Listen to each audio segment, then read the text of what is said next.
Hello, my name is Fraudit, and here's a Dogwater guide on how to do Mythic Vexie in the Geargrinders.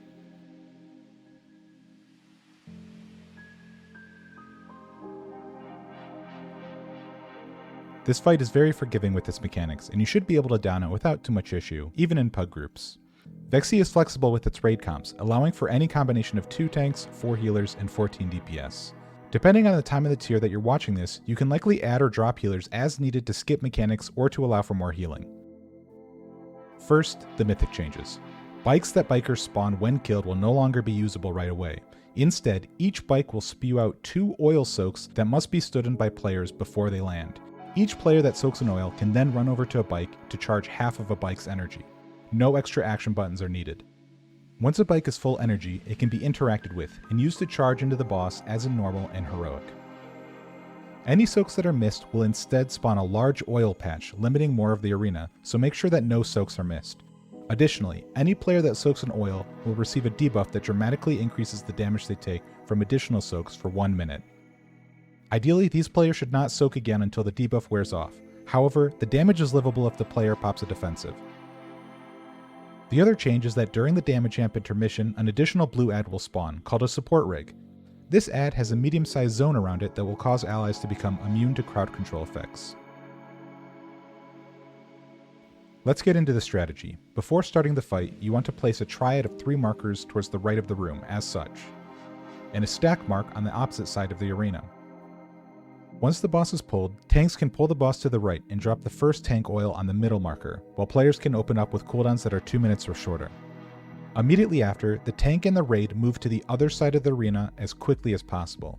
During this, 2 players will get selected with a large oil patch. These players stay behind and drop their oil on the 2 adjacent markers, then join the rest of the raid on the opposite side of the arena. During this small dance, Warlock gates are exceptionally helpful for movement. The result of this is a trio of 3 oil patches that will remain on the ground for most of the encounter, and immediately neutralize any bikers that spawn, allowing for easy ad management. Once the raid is on the other side, they group up on the stack marker to bait bikers to spawn on them. These bikers are all guaranteed to run through the oil on the other side of the arena, causing them to get stunned at the end of their travel, and also cause them to not do damage to any players in their line.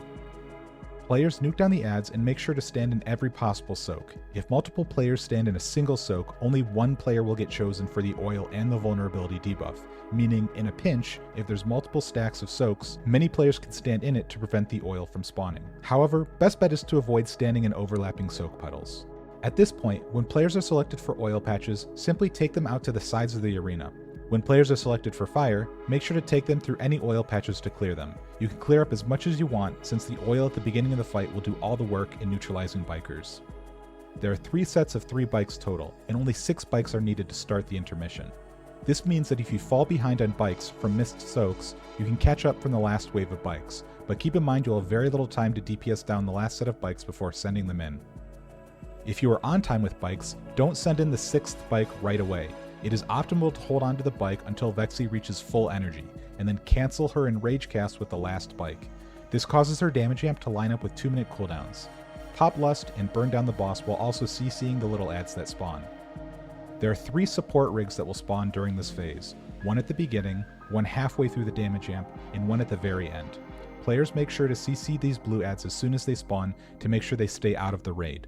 Tools such as Druid Roots, Mage Ring of Frost, and Hunter Freezing Trap works best here. The 3rd support rig will spawn nearly as the phase is ending, so it won't require CC. Once this phase ends, the fight essentially repeats itself. Raid makes sure to stack and bait bikes as they did before and continue to soak oils that spawn.